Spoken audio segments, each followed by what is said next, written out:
Hi, I'm Jet from Buster Shuffle, and you're listening to Rock at Night. Yeah.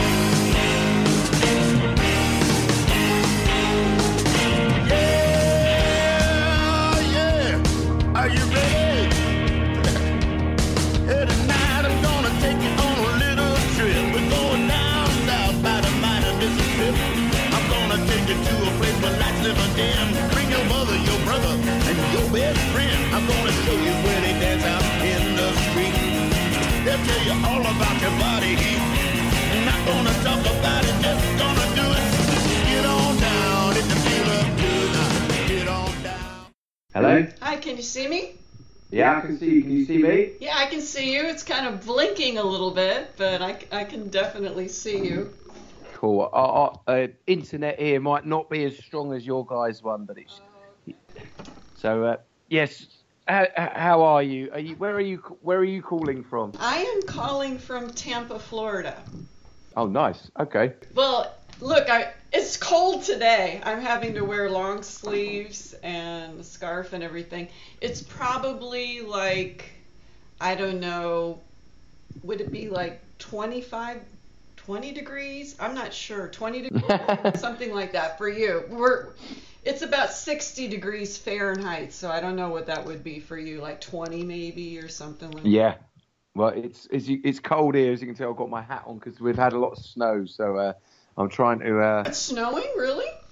Yeah, we had... we got stuck in Germany last weekend, but it was snowing a lot in England, and the runway had got snowed over and shut, so it's chilly. It's cold enough for everything, all the water, puddles and things to freeze and make it, hat, couple of jackets, gloves, the full Monty, to be honest. Oh my goodness, I didn't realize it was like that. I was in London end of November for about a week. Yeah, and it was cold, but it wasn't snowing or anything like that. I mean, for me it's cold because I'm used to wearing shorts. I'm in Florida. Yeah, well, we hope to come to Florida in May. So Oh, you're coming to Florida? Seriously? Well, we're going to do an East Coast tour. Excuse me, we're confirmed for Punk Rock Bowling 2018. I saw that. That's in Vegas. Yeah, so we're going to do an East Coast tour we plan to, go into New York and all the way down to Florida, and then fly across for Punk Rock Bowling to do the festival. So, I'm so excited. Will you be coming to Tampa? I'll have to speak with our booking agent, but I should think we'll be trying to hit up all the big cities, so there's a good chance. Because, I mean, I sometimes go to Orlando, but I'm right in Tampa, so, I mean, I would love to see you guys play live, because I'm a big fan of ska, and as soon as I heard your music, I said, oh my God, I just love it, because I grew up with the Specials. I was a teenager when that came out.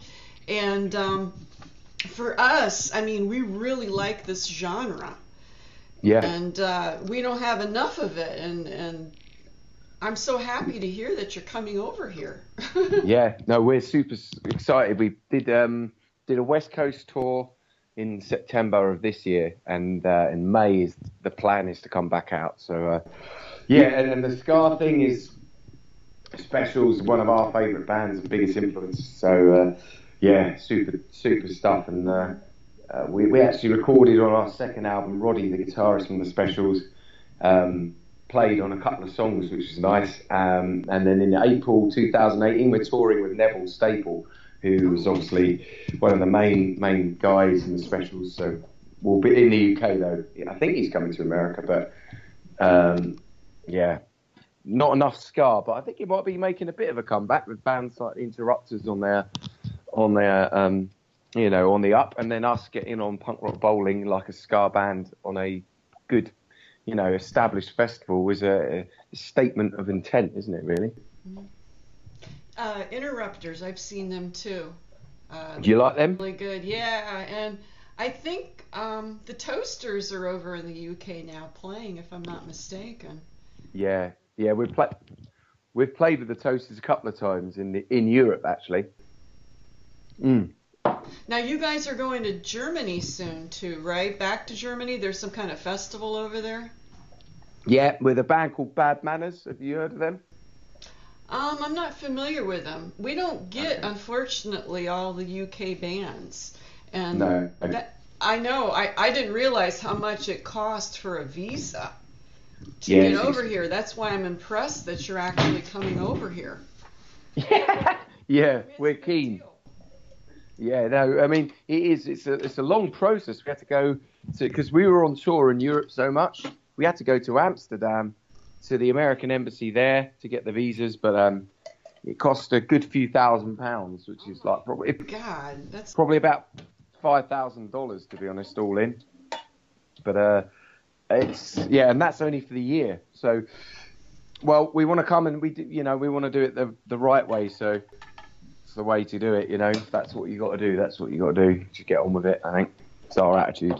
But we're excited to be coming back next year. That's for sure. well. I'm glad to hear that too. I mean, I grew up with Madness and all that type of genre. Now you have a new album that was just released. Do you want to talk about the new album? Yeah, let's go for it. Let's go That's for number it. 3. It's your third album, right? Actually, it's our fourth album. Oh, okay. It's number 4. I'm just having to double check that myself. Yeah, it's definitely number 4. But it's the first album we've put out in, I think, 2.5 or 3 years. So it's been a while in between recording. Some of the songs sounded kind of like cabaret. I Yeah. guess, I was listening to song number 4, See You Next Week, and I wrote down kind of like Small Faces because I Oh, love yes, Small good. Faces. Oh, that's very good. That one What there. what a good band. Yeah, I love the Small Faces, and that's nice to hear people. You can hear that in our music. That's really I cool. definitely do. My favorite all-time rock singer is Steve Marriott, and Yeah. so Oh. I'm hugely a fan. And I interviewed Molly Marriott not long ago. Wow. No, Banana Thief. That song is almost like a polka. I wrote. Yes. Yeah. Yeah. And it's a true story as well. It's a ridiculous thing that happened, and it was so silly. It deserved a song to be written about it. Yeah. So one of our guys, tried to walk out of a petrol station with a banana and didn't pay for it, and it caused lockdown. There you go. We're bad guys on the run.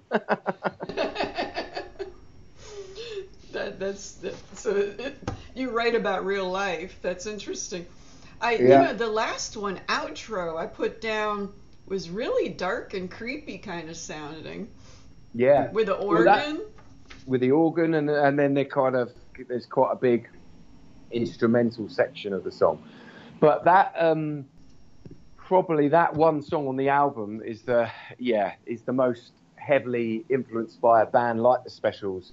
We try to go for that ghost town. I mean, where that spooky and, like you say, creepy thing. It's all in the minor key, and it's all a bit, I guess, ethereal and stuff. So we kind of wanted it to go on there because it was a different sounding song for the record. You don't want we like to have the album progress and have different, tempos, keys, and all sorts. So that outro song was our little Specials moment. I noticed a lot of the songs it sounds like almost a French, like maybe an accordion, or even there's mandolins, there's other instruments. When you travel, do you use all those instruments? No, I mean, unfortunately, when we do it live, it's just the piano, with me playing piano, so I sing and play piano, which is quite unusual in itself for, I guess, punk rock ska bands, but kind of like Jerry Lee Lewis style, almost with the playing side on and just rocking out and having a good time.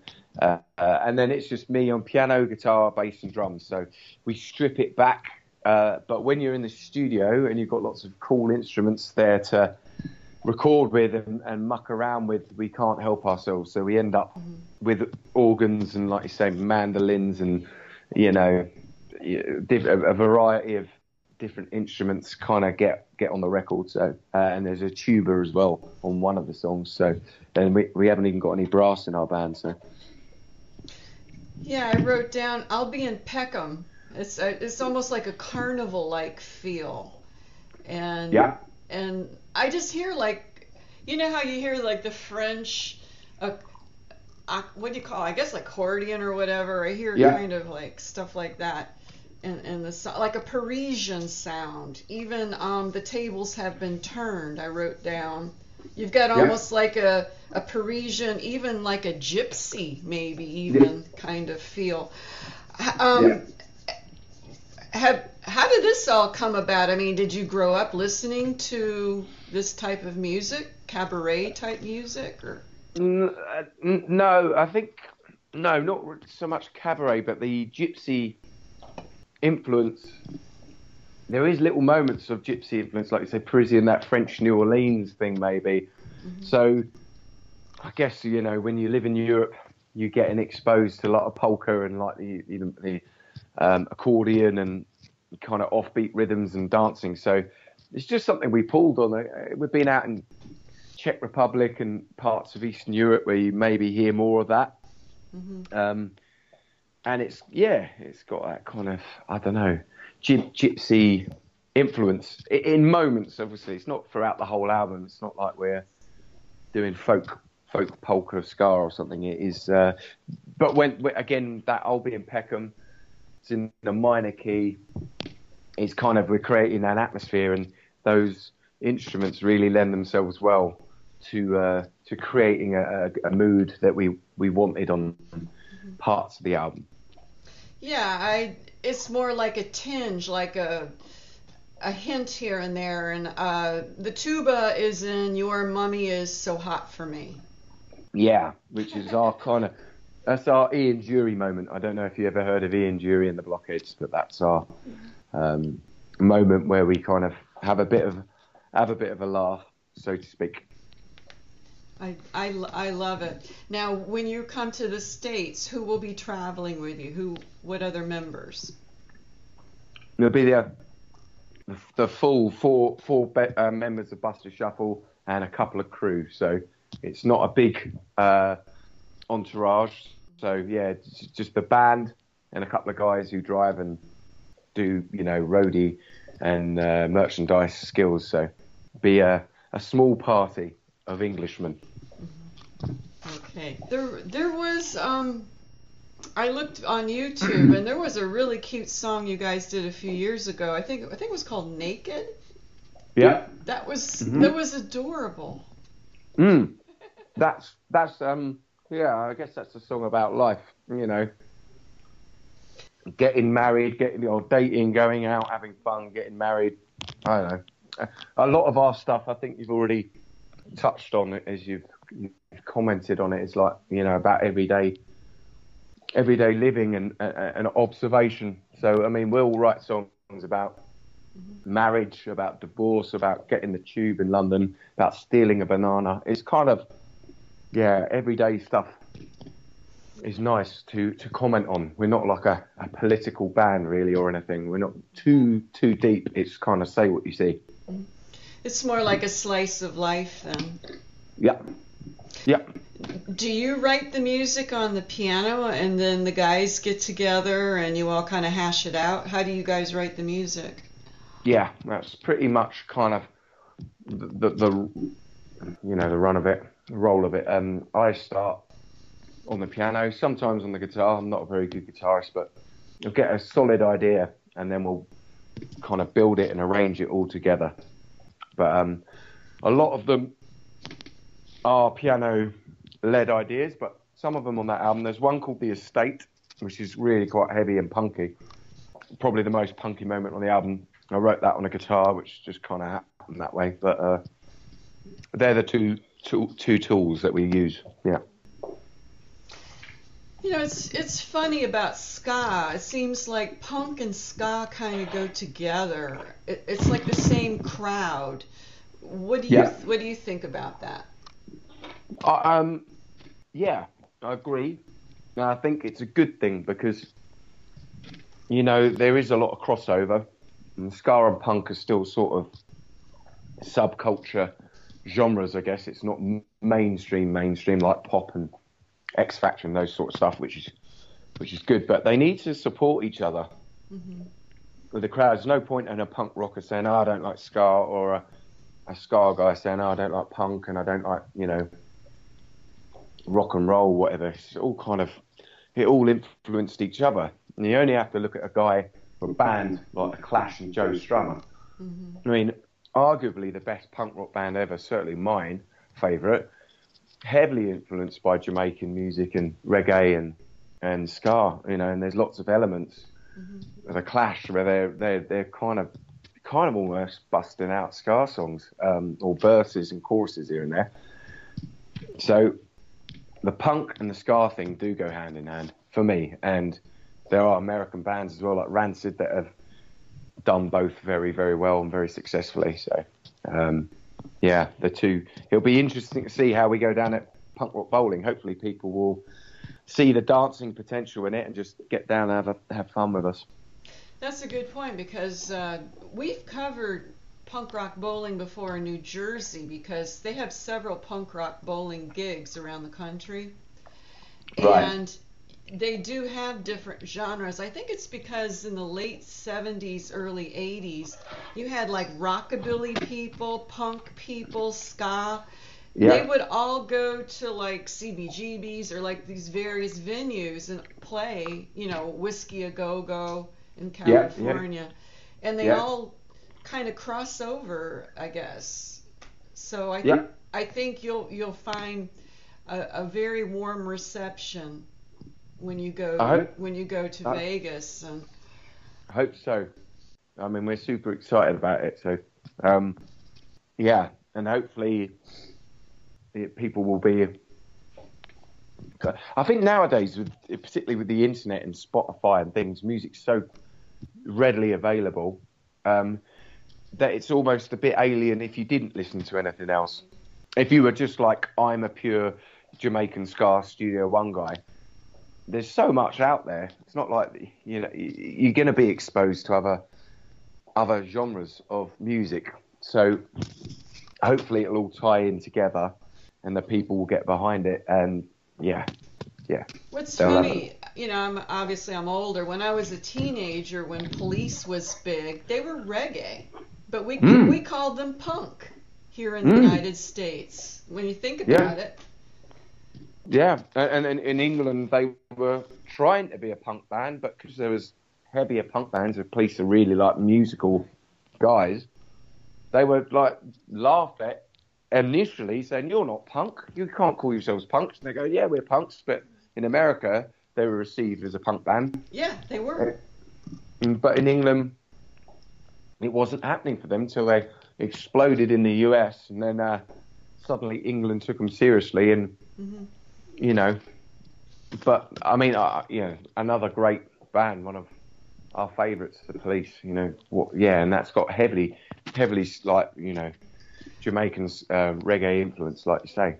And another band from the '80s that I've seen and covered is English Beat. Yes, good guys. Yeah, they're very popular here still, and they still tour. Yeah, do they come over from England, or do those guys live in the US now? Do you know? I think they come over from England, if I'm not mistaken. I saw them about a year ago, and it was such a pleasure. Was it a good turnout? Did they have a good crowd? The place was packed, and so there's definitely still we really yearn for fresh music, you know, because it's so expensive for the visa. It's almost as a monopoly. And we don't get any fresh music because of it. It's the same stale Justin Bieber shit that you hear all the time, you know? And Beyonce, all this top 40 stuff, and I'm just really bored with it, to be honest. It's utterly lifeless. It just destroys. I don't know. there's no life in it. It's hideous. I don't know if that's something that's happening to me in the band as we get a bit older, into our 30s now and stuff, that we just like hear things differently. But it's utter shite. There is no in the at least, I don't know, 15, 20 years ago when you had NSYNC and Justin Timberlake and people like that coming out. At least there were good songs and it was good musicality. I mean, I have no problem with pop music. I like, Michael Jackson. You can't knock it. It's got its place. But the shit now it's just awful. But maybe I'm just getting old. No, I think they're just rehashing. And when they engineer the music, they do something to the voices where they all sound the same. It's like so formulaic. And that's why I was really excited, man, when I heard your music, because it was like a breath of fresh air, Yeah, thank you. That's very. I really hope you come out soon publicly. Very nice. Where your tour is going, Oops. Say that again, sorry. Oh, I was saying when your tour comes out. I got a cat here in front of me. Hey, it's the cat's butt. See? Hello, cat. It's my cat. Yeah. Okay. Oops, you there? Yeah, I'm good. Okay, your picture just went out, but as long as you can. I can hear you. Fine. That's fine. I've got my cat here. When you find out your engagements, where you're going to be playing, let me know. Oh, there you are. Because we cover in various cities around the United States, and we're able to, what we do is we'll go and we'll review and take pictures and do a nice little article on you guys and everything. Brilliant. That'd be fantastic. And obviously, if you are coming along, we'll, you probably know all the promoters and venues anyway, but we'll put you on our guest list so you can come along and get in and have a beer with us afterwards, for sure. Definitely appreciate that. And I do get to the UK usually a couple times a year. I'll be going nice. In the spring. You're right in London, right? That's where you're located? Yeah, we're all London boys. I'm actually speaking to you right now from Cambridge, which is about an hour away from London. So I've kind of based myself up here for 6 to 9 months just to have a break from London, but it's nothing permanent. It's just for a bit of space, really. Right. It's pretty expensive there too, I notice. I mean, even when I travel, but I just adore it every time I go there. I have a lot of friends. Oh, cool. Is there anything that you would want people out here in whatever rock and roll land or whatever to know about the band? Any message or anything that you wish people would know? Just maybe to kind of, what was the message? Is just like check it out. There's a new English band that are, wanting to come over to the US and play for you guys. Come back as regularly as we can, I guess. And it's the real deal, I guess. It's not, 4 guys. There's no backing tracks. There's no things where we're miming along to pre-recorded parts, which, believe it or not, a lot of bands are doing nowadays, even punk rock bands. I'm not going to name any, but it's not completely live. We just plug in and play. And you're going to just, a lot of energy and good songs, hopefully. And a breath of fresh air, maybe not, for for you guys, and an exciting time for us. So that's a bit long-winded, isn't it? You can't really make that. I don't know how you hash that up, but you have to use your journalistic skills for that one. That's fine, because I mean, over here we were really into like the Irish punk bands and Gogol Bordello and just things that are different. And that's why I really like your sound.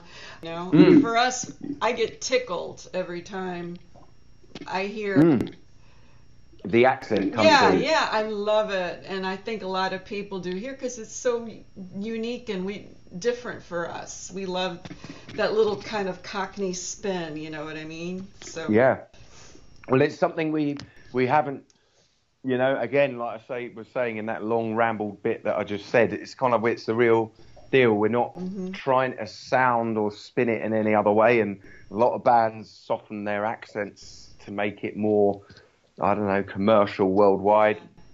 And we're like, well, we sing how we talk, and that's the accent. You know, we might not be the best singers in the world, but you're going to get, you know, a decent bit of heart that comes with it, because we're not pretending to be, you know, I don't know, Chris Martin and Coldplay trying to make it all nice and squeaky clean. So that will come through. I promise you, when you see us live, we won't suddenly have American accents. You're listening to Rocket Night.